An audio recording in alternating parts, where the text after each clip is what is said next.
So we walked up on another bottle I got washed out of the bank.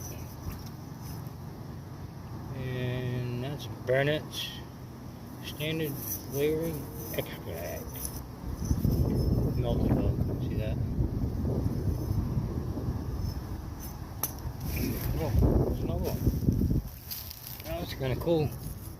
Is it embossed? Oh, it is. That's fairly common. Excuse me. Baker's Flavored Extract.